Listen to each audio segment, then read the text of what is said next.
Hello and welcome. This is AIL TV, and I'm a man called Jay, as many people call me. I've got so many names. So, security update is back. Our presenter David has been in West Africa trying to dig up some more information. So, as time goes on, you will get to know what he's been up to. Now, in tonight's program, we are going to concentrate on again in Ethiopia, because there has been some development, um, as you will see in the program.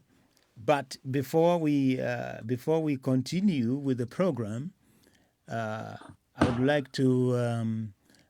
like to extend our humble condolences to the Queen and to the rest of the royal family for the loss of Prince Philip, who passed away this morning, I believe, and he was 99 years old. So now that is out of the way. Prince Philip, rest in peace. Right. Okay. Merid is here. Good.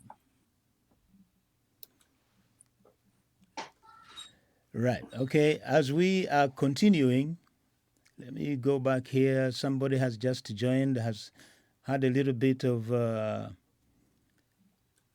me see.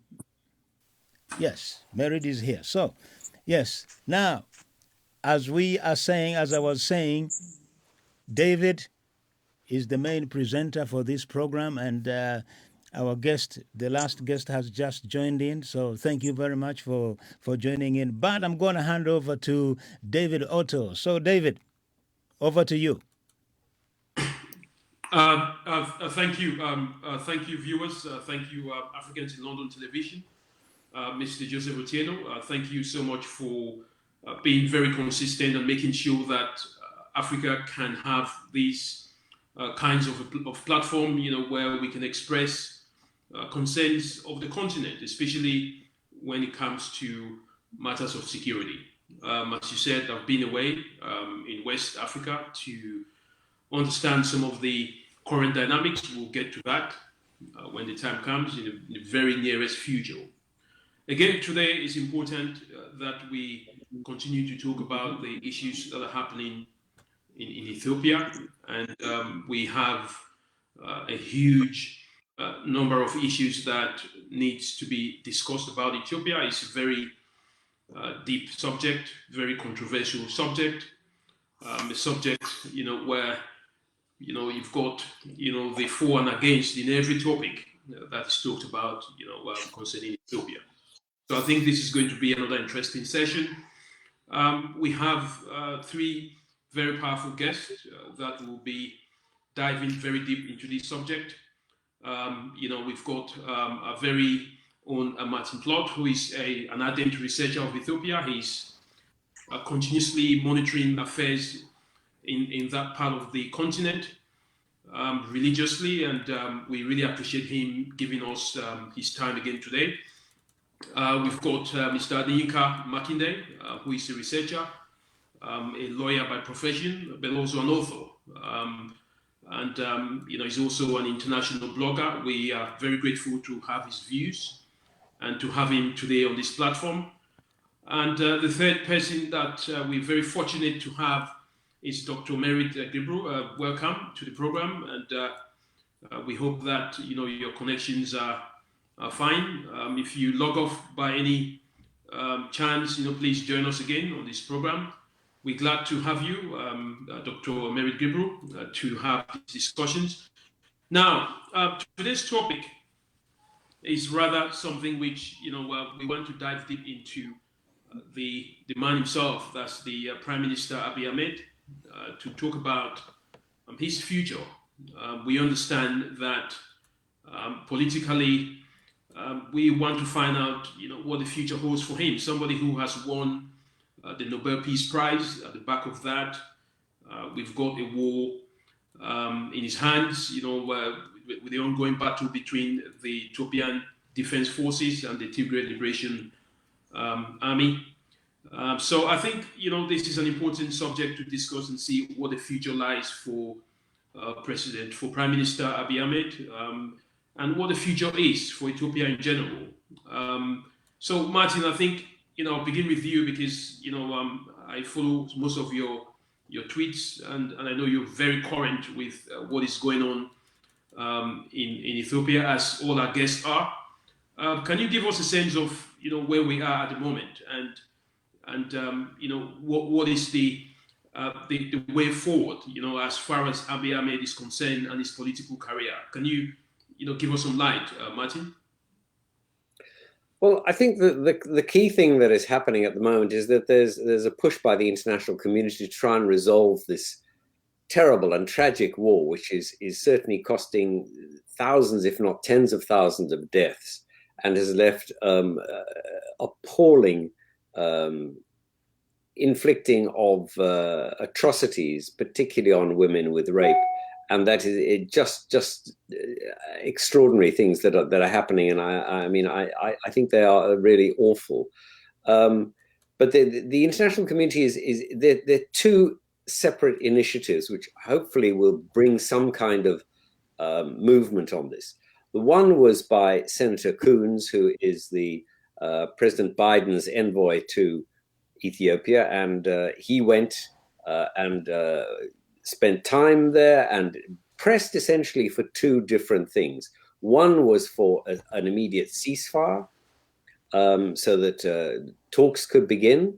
This was rejected out of hand by Prime Minister Abiy, and which is a great pity, because it's now the second time that he has rejected mediation. I mean, he rejected the African Union's mediation. You remember they appointed 3 mediators, Ellen Johnson Sirleaf, and the former presidents of South Africa and I think it was Mozambique, which is a great pity. And so that's the one initiative that he tried. The second, he said, was to call on the Eritrean forces, who were clearly inside Tigray, to leave. That brought a little bit more maneuver, with Prime Minister Abiy finally accepting that indeed the Eritreans were in Ethiopia, inside Tigray, which he had denied for months. And he finally admitted, in fact, yes, it was true, they were there. Why people lie about these things is just extraordinary, because I mean, anyone who has access to satellite monitoring, especially the military scale satellite monitoring, which of course the Americans have, and so do the other major powers. Everybody knows what's going on. I mean, it's not a secret. So that, at least, the suggestion is that perhaps the Eritreans will leave, although I think that is there's no evidence that it's happening. That's the one thing that's happened. The other thing that's happened is that the European Union has sent the Finnish Foreign Minister, Pekka Haavisto, who is in Ethiopia at the moment. He spent time in the UAE, in Saudi Arabia, and then in Cairo speaking to the Arab League. And he has been also doing the same. He has been pushing for some kind of resolution. Now, what's interesting about his initiative is that it is not just about Tigray, but also brings in the question of the Grand Ethiopian Renaissance Dam on the Nile, which is a huge issue for Sudan and for Egypt, and the Al-Fashaga Triangle, which is an area of land which is disputed between Sudan and Ethiopia.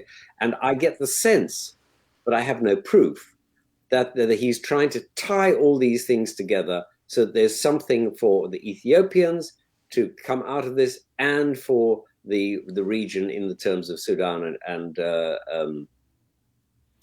Egypt. But will he succeed? I have no idea. But that is where we are at the moment, and he will give a report to the Foreign Affairs Council of the European Union on the 19th of April, and then we'll know a bit more. Thank you, Martin, for that. I mean, that's a very good way to start it. Let me come to you, Adeyinka. Martin has talked about the pressure which is coming from the European Union. It did come from the AU in terms of pushing for a mediation, which failed, which has failed so far. Then we've got the U.S. administration also pushing from the U.S. side. It seems as if the Prime Minister Abiy Ahmed is having a lot of pressure from all ends, and he's finally accepted that indeed Eritrean troops were in Ethiopia. How does this reflect on his own image? Talking about someone who has insisted that Eritreans were not in Ethiopia, and now there is that revolution. I mean, there is really no proof as to whether they are still there or they've left. I mean, what is your take on his character as as somebody who was well respected and given a Nobel Peace Prize? Over to you. Yeah, thank you. I think it obviously doesn't bode well for his reputation. I think the issue in Ethiopia has been this, it's been touted as been this struggle between those who believe in federalism on the Tigrayan side and those who believe in a sort of a unitary state on the present central government side. And at the end of the day, we can see, as I believe objective observers would tend to see, that these terms are actually camouflages wherein which the actors, the political actors in Ethiopia, really they are using it just to as a means of attaining ethnic hegemony over the others. Abiy Ahmed himself, beg your pardon, he having reviewed what's the take of various people, I would tend to look at him as being someone who is not a sort of an honest broker in this whole affair in terms of the ideas he claims to be perpetuating. He's been out to crush the TPLF, and even if his original goal was to reduce their influence, he's actually gone about it in the wrong way. So it seems to me, as an observer, it can be contested by other panelists, that he is essentially someone who is culturally an Amhara, although he's has an Amoro father, and that is essentially the whole flow of his agenda. It's really to get rid of the TPLF and to impose his agenda, and all that has done is it has enabled Ethiopia to actually move backwards when it should be forwards. Because I think we should all be remember whatever this discussion is going to in terms of security, food security, resumption of peace in Ethiopia, that Ethiopia has this large population size. It has this great cultural history. And in a sense, it should be in the vanguard of African development. They have this huge population, and they need to transform that society into an industrialized one in which a great many people would be, brought out of poverty. And so it seems to me that the great hope that Ahmed presented, with the Nobel Prize and his image as being one who could unify the country, is actually in tatters now.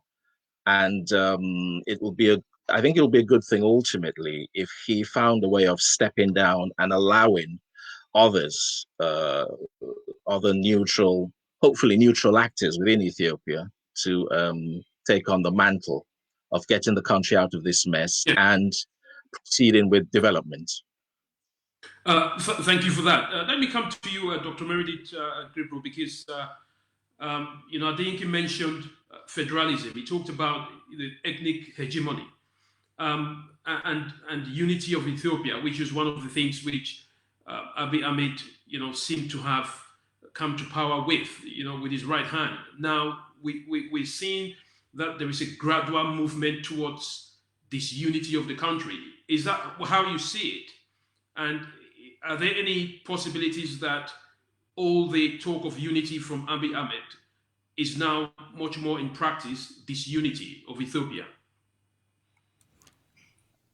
Merid, can you unmute yourself if you can hear us? Can you hear me now? Yes. Yes, go ahead. Yeah. Thank you very much. I think you've asked a very relevant question that the Ethiopian people have been asking when the Prime Minister came to power. There was an euphoria and a hope of something better. And as a matter of fact, the whole description sounded like heaven on earth, too good to believe. And the Ethiopian people have gone through that journey before when communism or socialism came. That is how it was introduced. But so the worst fear I think the Ethiopians have at the moment is whether we are actually going from the frying pan to the fire. And at the center of this, if he's to unify the whole country, he's got to read the temperature and the mood of the people. To unify people, you have to exercise democracy. You have to avoid exclusion. You have to avoid demonization. You cannot have, unity when you are exercising exclusivity and also demonization.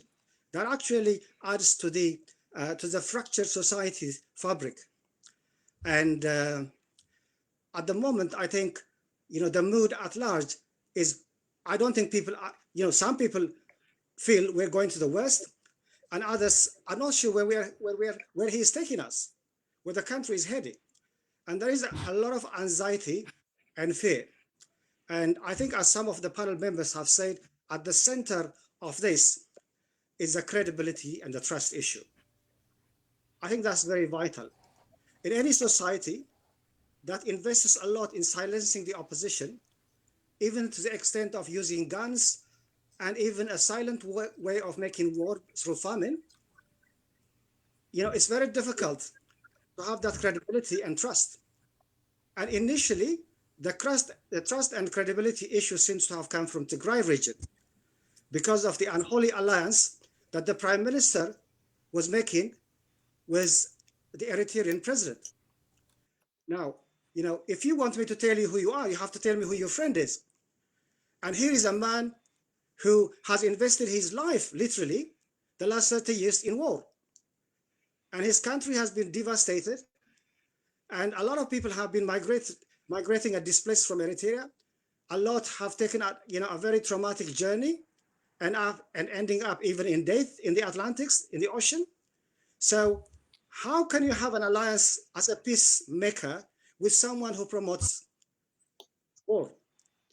And I think the big issue and question for the Tigray people is who is influencing who? Two cannot work together unless they agree. So that is a very concerning area of an alliance. And unless that unholy alliance is uncoupled and, the Prime Minister, decides to make a U-turn, literally, and apologizes for what is going on. And I mean, as some of the panel members were saying, and there's a very good say in the Ethiopian culture, you cannot steal a camel and try to run away with it by sneaking or crawling, because the camel you're stealing is too gross, too obvious. And everybody knew the Eritrean forces are in Tigray, but it has taken for the Prime Minister to make an admission of the most obvious things and has lost his credibility on the international standing. So I think with that credibility and trust issue at the center, he's not been able to win the hearts and minds, not only of Tigray people, but I fear the rest of the Ethiopian people. I mean, there has been a problem even before the war and even before Prime Minister, came to power about this unity in Ethiopia. There has been an issue, simmering issue. And I remember being a member of the Peace and Reconciliation Committee for the Ethiopian group in London. I was one of the founders. And one of the difficult things we found to define was what is Ethiopianism? What is Ethiopianism? The way one person defines Ethiopianism is not the same to the other person. And that creates a big problem. And people were expecting that he would bring a unifying theme. And I remember even when he went the first time to Tigray. The Tigray people are very open to good change. They have never welcomed any leader coming to Tigray as they did Abiy.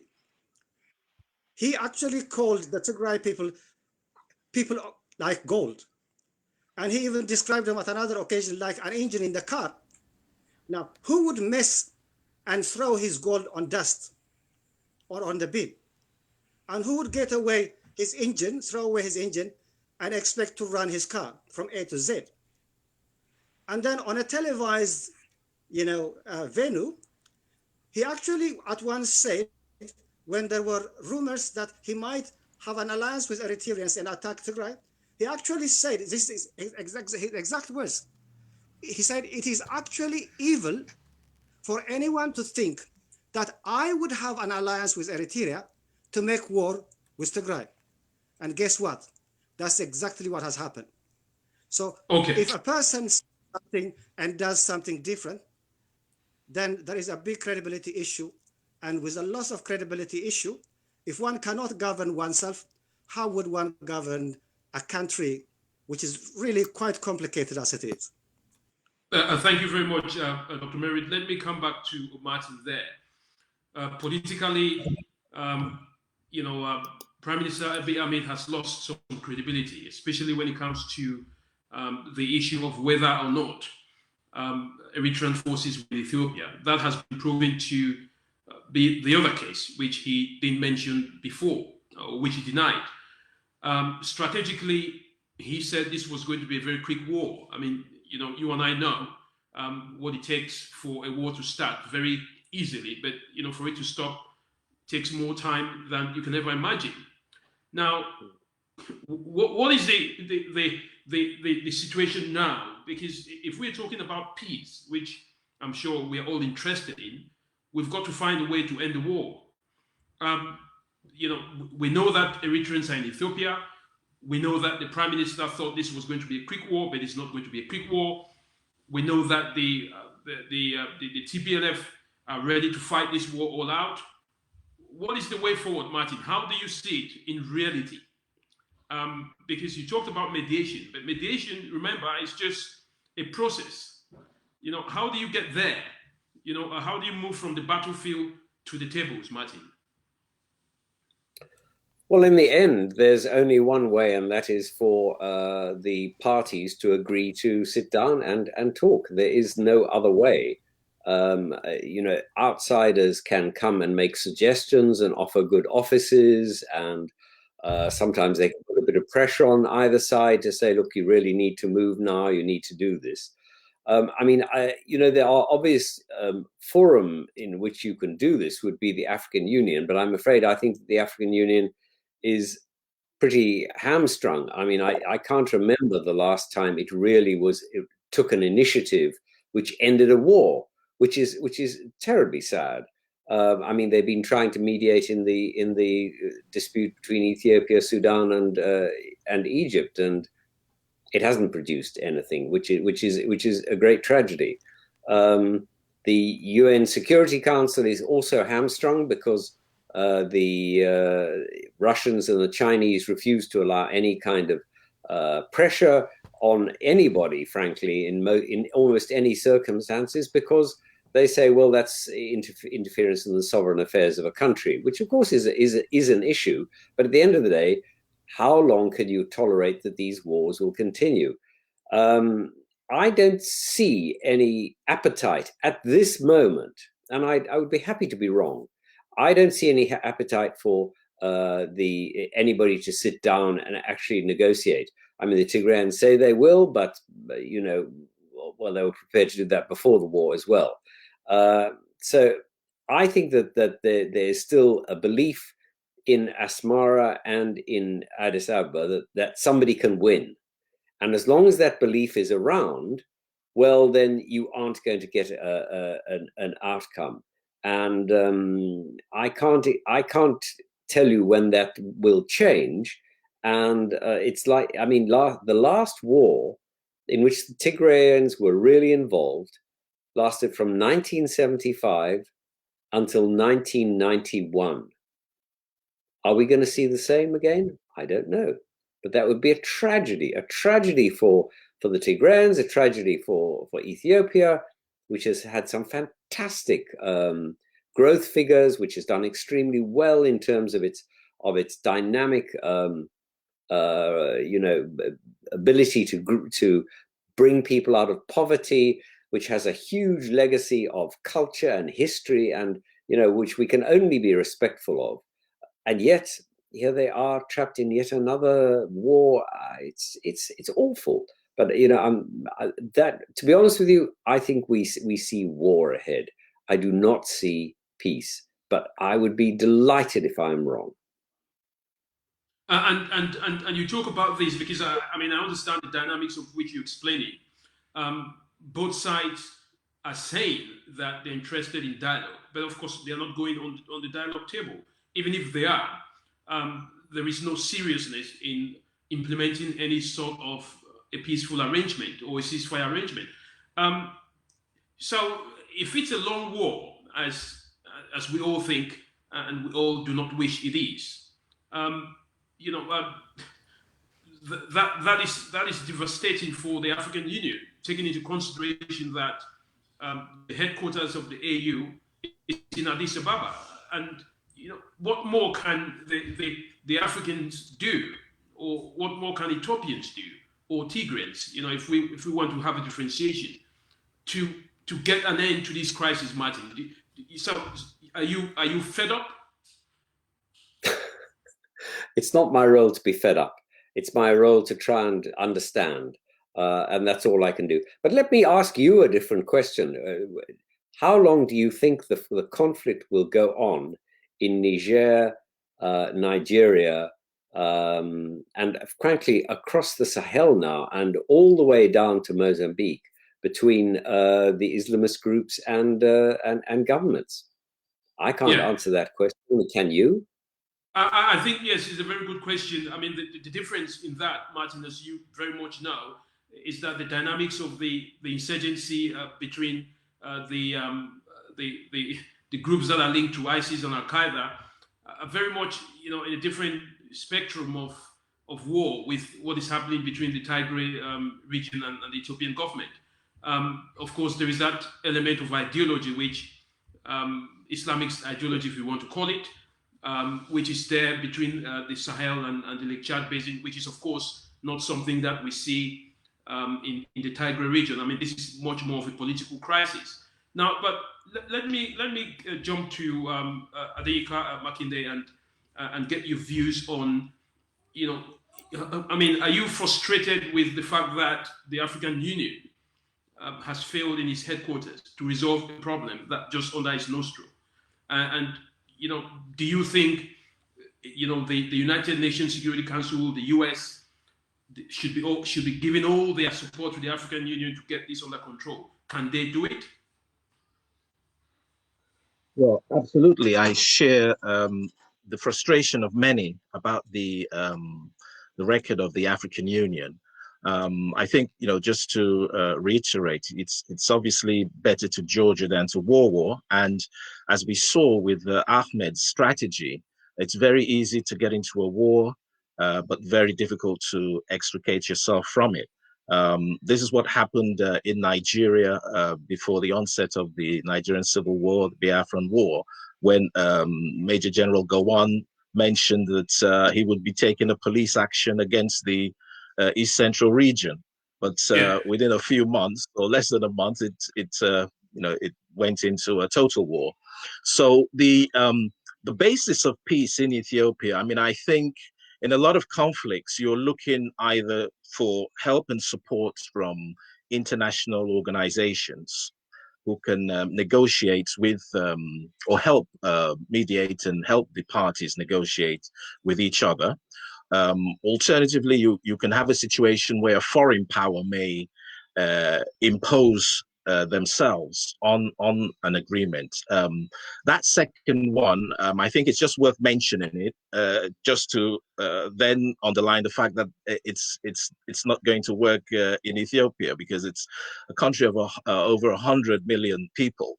And it's not a situation where, as we've seen in the Caucasus, area where Russia has come up with a peace separate, well, I won't call it peace, but a sort of a working arrangement between Nagorno-Karabakh and the Azeris. So putting that to one side, we have to focus on international negotiations. The African Union does have some measure of the theoretically and hopefully practically, it has the basis through which it can work through. Ahmed has, he worked on the premise that you can't intervene, Article 4 of the founding principle of the reconstituted OAU talks about that aspect of non-intervention. But on the other hand, the next paragraph does say that there will be situations where you cannot tolerate genocide, mass rape, and from what we can tell is going on in the theater of war. Therefore, that provides an opening for the African Union to act. Unfortunately, its record has been woeful. We saw that in Libya, where the negotiations were attempted, but that was just overtaken by events wherein NATO intervened and imposed its own agenda, which was not good. And so I would not trust the use of foreign powers in helping the African Union. There are models in which peace has come in Africa. I mean, I think ECOMOG's role in Sierra Leone and Liberia was sufficiently effective. In fact, so effective that it did play a part in influencing the creation of AFRICOM, because the United States couldn't stand the fact that Africans were actually doing their best to settle their disputes. Although I would say that ECOMOG did get a lot of financial and material assistance from international organizations. So it is up to the African Union, I would say, to step in there and to provide some form of negotiation between the parties.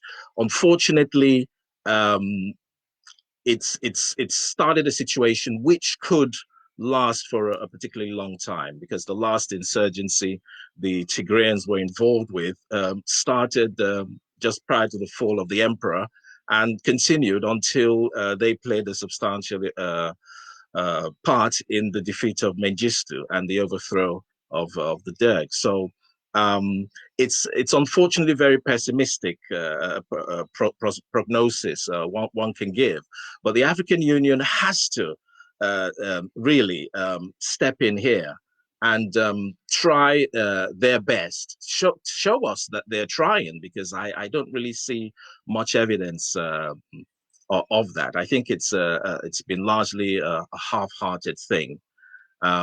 But at the end of the day, I then think that because sometimes civil wars are actually resolved simply by force, one side will come up on top. And unfortunately, that is what both sides at this moment may be thinking. But I'm hoping, unfortunately, I am hoping that that will not be the case when they see the utter catastrophe that will begin to engulf them. It's making them vulnerable to their enemies against whom they should be all united.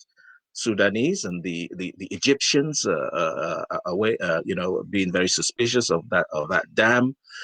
And of course, there were always these border disputes, one with Sudan.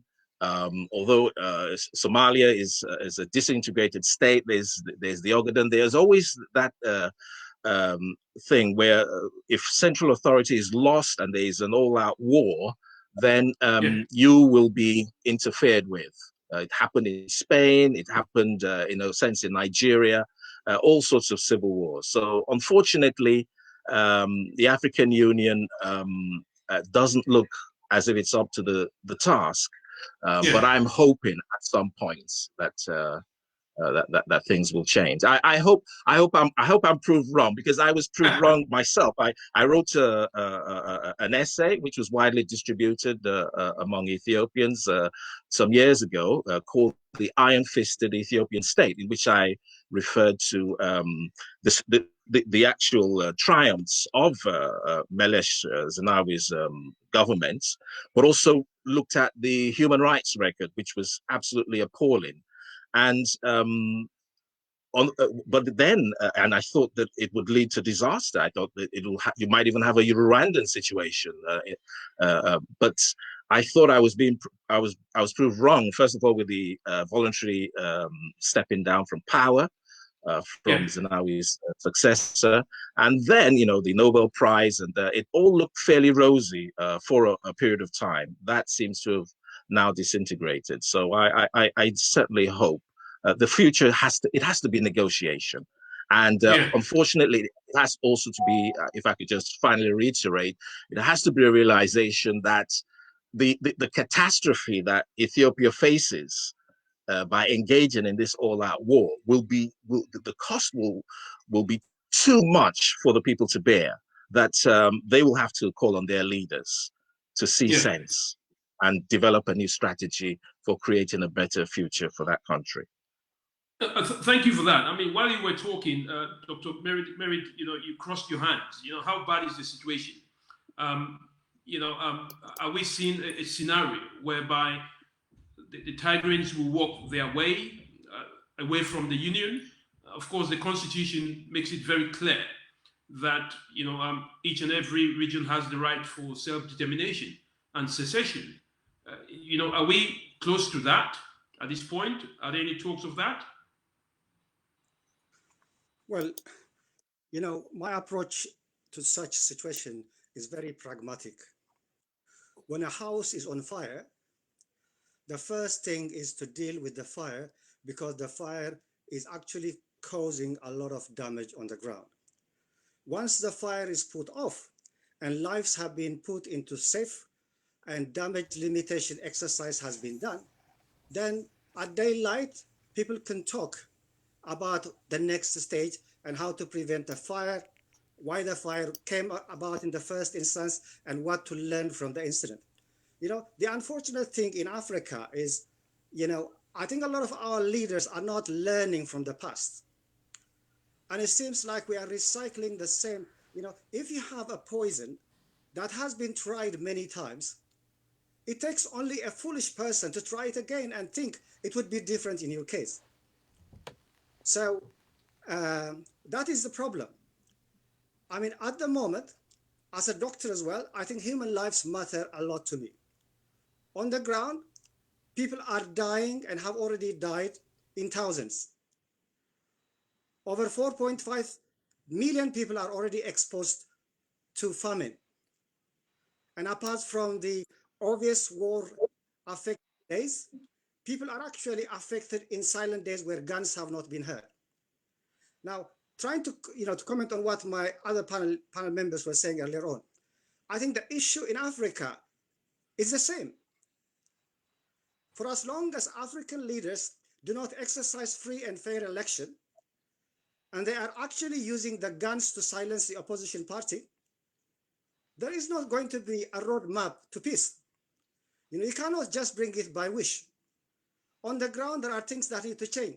And if a lot of the things that are happening elsewhere are the same, how can the African Union change anything? Because they are together. They cannot be more than the sum of everyone. So that is a big issue. The democratization and free and fair election are fundamental in any society. I mean, there would always be political rifts. Even in America, there was a very big rift in the last election. But the big challenge, the post-election big challenge for Biden and Harris was to try to win the hearts and minds of everyone. Now, when we come to Ethiopia, obviously, people have to agree or agree to disagree. All these options should be on the table. It's like being in a wedding, to be wed. You cannot be, subjected to that environment for the rest of your life, especially when there is domestic abuse and people's lives are affected. The first thing that people would do is to make sure everyone is safe. Then, they are all adults. They have to sit and see the way forward, or they have to agree to disagree. And if children are involved in that family, it makes it messy. And the longer the mess goes, the more difficult the rehabilitation and the solution forward. My worst fear is the longer that this is left, people are not thinking about the post-conflict life. And that is what really worries me.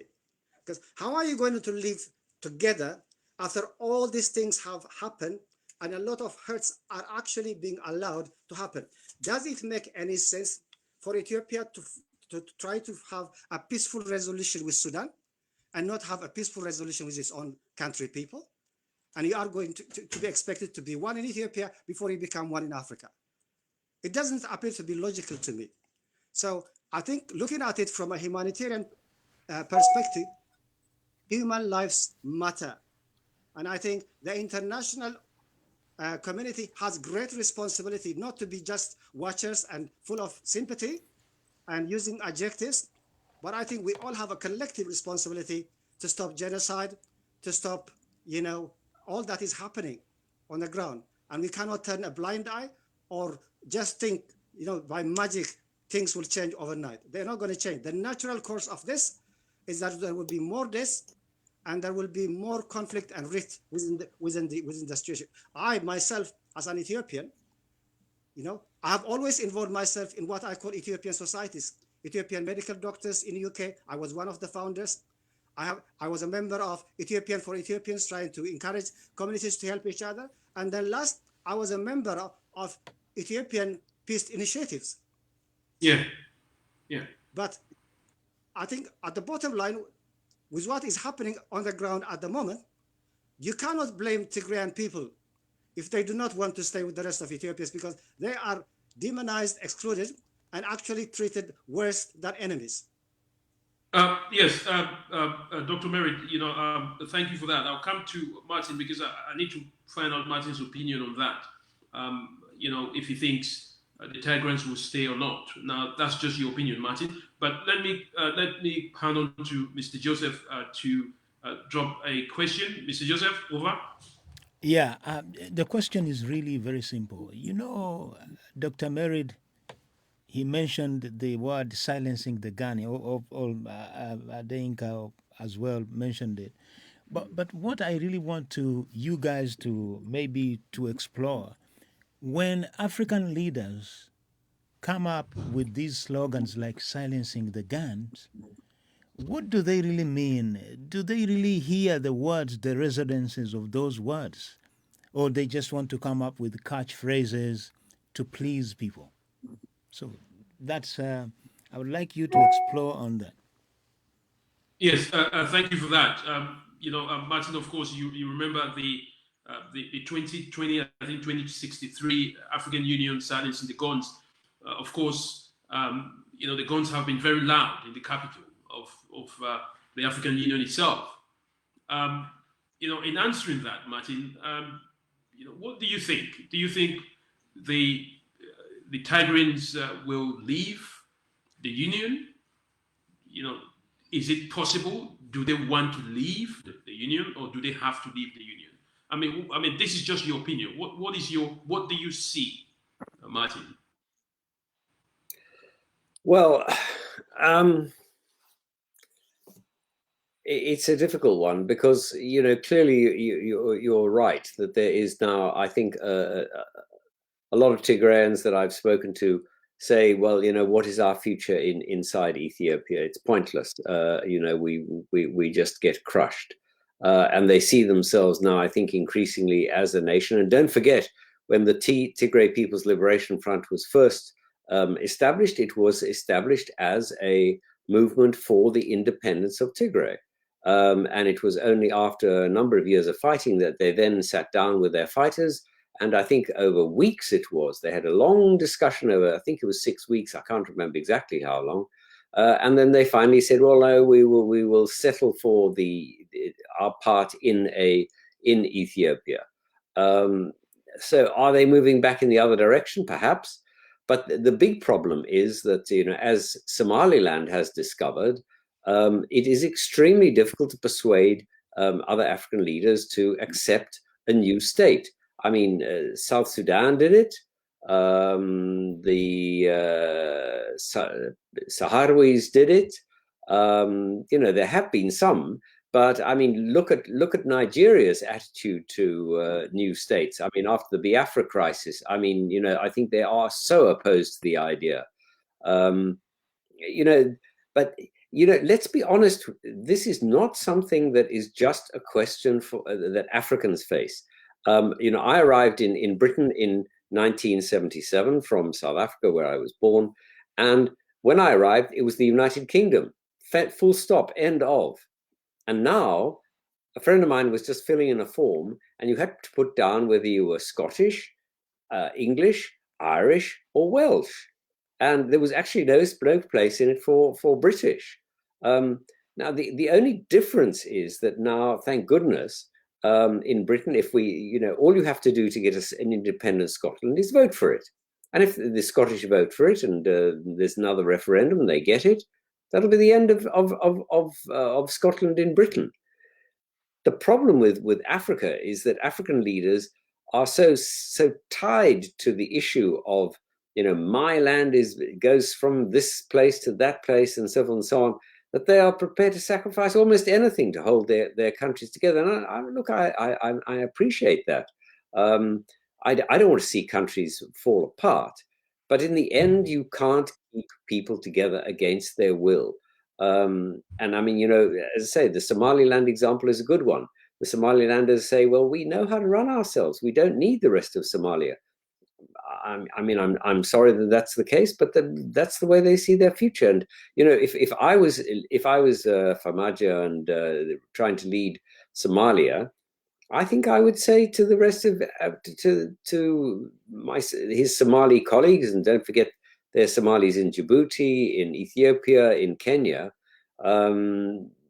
Let's just accept it. Go. We wish you well. We hope that we can have a good relationship, but if you want to be an independent country, have a referendum. If it's endorsed by your people, go with it. And then take it from there. And then we can all link up, because, Africa has so much dynamism it could unleash if it just stopped fighting these ridiculous wars. And I say, it's not just in Africa. Look at what happened when Yugoslavia collapsed. Appalling suffering for no end whatsoever. So what can I say? Yeah, Martin, let me ask you a question there, because you talked about some of the opinions. I mean, just a few opinions of the Tigrayans who believe that perhaps there could be a future without Ethiopia. Now, what about Ethiopians that you've spoken to?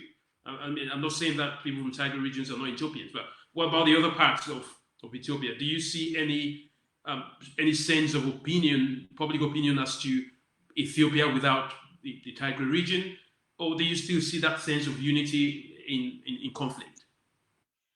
I think it depends who you speak to, I wouldn't wish to speak on behalf of Ethiopians, even though they are my African brothers. No, I'm going to duck that one if you don't mind. Okay, that's fine. So let me come to you, Kende, because Martin talked about the issue of independence in Africa, which is very much detested by, of course, rightly so, by most sovereign states.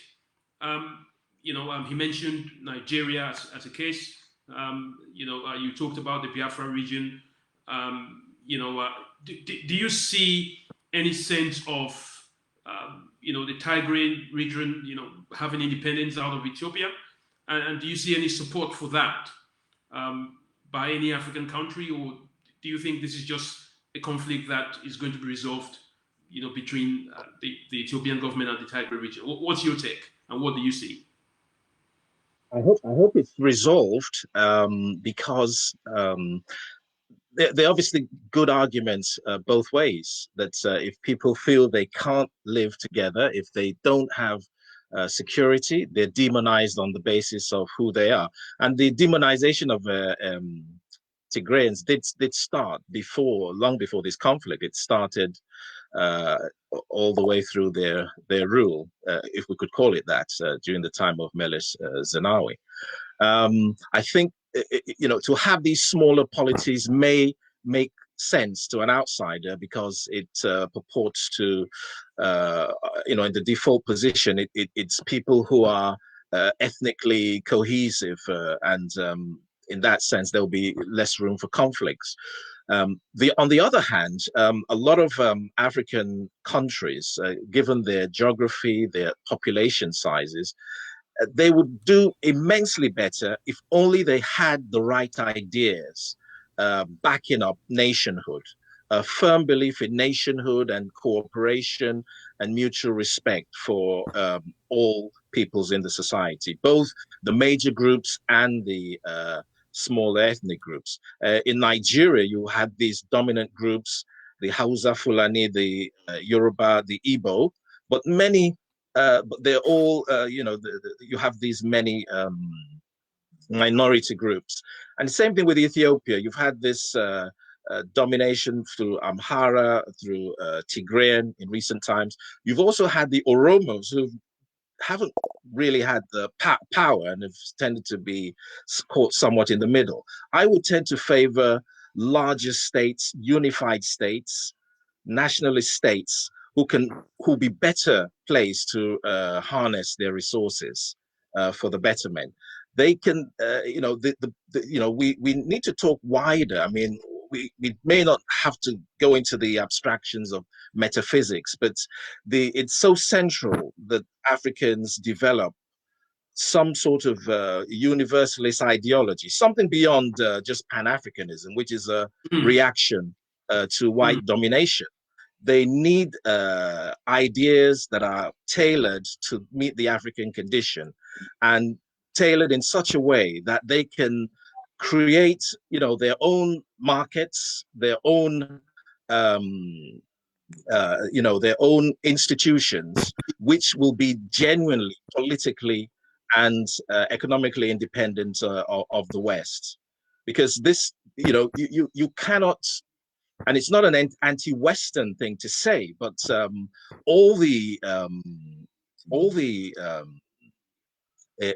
indications of those African leaders who want to push their nations forward are that they will be obstructed because they will serve as competitors to other other countries, including in those of particularly in the West, who benefit from controlling currencies, who benefit from just handing out aid, but leaving Africans as being consumer societies. This sort of thing has to change. So I hope that Ethiopia, the situation there, as well as other situations, including this the Islamist-led insurgents around the Sahel, the Maghreb, and elsewhere, will try and get Africans to concentrate their minds on just how long can they tolerate underdevelopment? How much can they tolerate being at the bottom of the pecking order when they are sitting on the wealth of human resources, of natural resources? At some point it really has to end. And while I understand the Tigrayan situation there, it may be that they have to pull apart. All sides have to pull apart and then become united in the future. I don't know if that makes me overly romantic, but this is what I ultimately feel when I'm dealing with Nigerians who feel that they're being dominated by northern Muslims, and I can understand the reason for the rise in these ethnic problems. The problem, though, is when you do separate and create this and that republic, you're still using the same people, the same ideas, the same mentalities that are going to recreate the neo-colonialist order in which these buffoonish leaders we've been saddled with, unfortunately, over the decades, are the proconsuls of Western and other foreign domination. So my hope would be that common sense prevails. But unfortunately, it looks as if they're going to have to go through a large amount of suffering before they probably come to their heads. I believe Ethiopia should remain on the basis of its rich history, its cultural past, its unified past, albeit that I can understand people looking at it in terms of an era of Amhara domination, in the sense that they look at the era of Menes Zenawi as an era of Tigrayan domination. I think it's time to go past ethnic allegiances and to look for universal unifying ideas through which all countries can progress. And hopefully Ethiopia, which was the birth in so many ways of many things, including Christianity, they should try and lead the way in that regard. Thank you for that. Let me come to Dr. Merid, because we're almost rounding up. There is a saying that when you break it, you're expected to fix it. It does appear as if Abiy Ahmed has broken down the country. Is he going to be able to fix it, or is somebody else going to fix it in his place? Well, that is an interesting choice decision. And I have often wondered, yes, it's good to talk about unity, and I think it's logical to avoid fragmentation from a simple society unit called a family all the way to a country. I'm actually a very Pan-African person, and I've always believed if all Africans were together, there is a lot to be gained. So that being on one side, we have to be careful not to romanticize it, because there are real issues on the ground, and we have to look at it at face value. Every day the bond is being, the rift is widening, and unless a U-turn is made at the earliest possible time, there will come a time of no return. This is not about one person or one political system. You cannot sacrifice 1 million, 4.5 million, or even more people for the sake of one person or one party. I think the way I understand being a minister means someone who is willing to serve others. And being a prime minister meaning putting his life for the sake of others and willing to serve everyone, to be the servant of all. And that dictates it's better for one person to be pushed to the side than for a million people to die. I think it makes sense. So, the issue that we have also been addressing is, if you agree to disagree, you have nothing to lose. In Scotland, it's not the SNP which wins. It's the people that vote that win. It's the people's choice that has to be respected.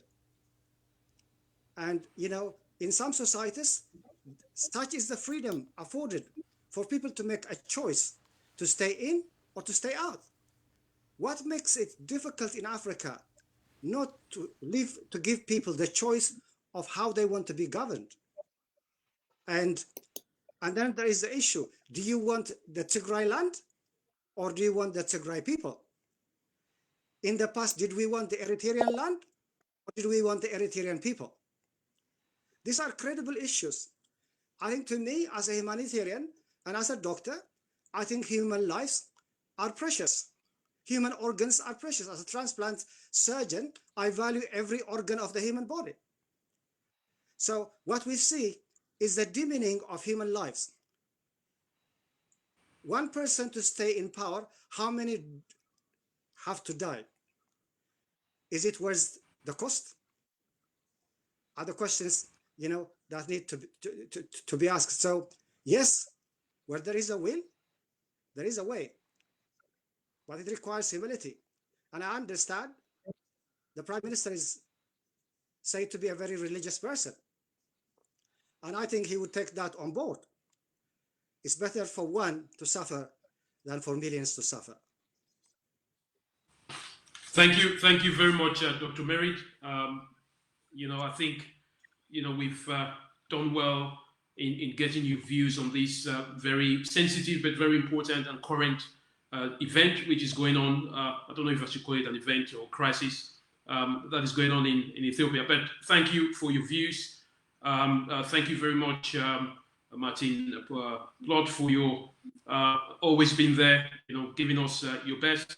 Adeyinka Makinde, thank you so much.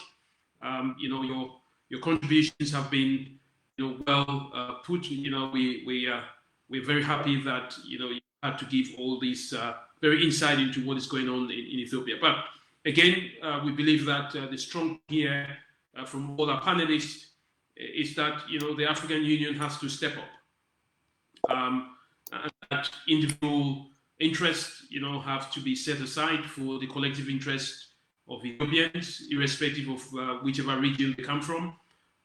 We all hope that peace is going to reign, but again, hope is it's just one aspect. I think we need interventions which are practical and that will deal with the issues on the ground. Mr. Joseph, I'll hand over to you.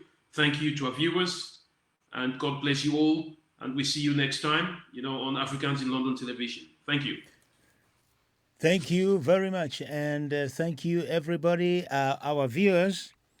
I'm always reminding you the conversation continues on social media. You can go back and watch the video on Facebook, and you can also watch on YouTube. Now, I have to thank everybody who's been here. Thank you, David, for coming back. We had missed you, Martin, Dr. Merid, and Adeyinka Makinde. That one, I think I've got it now.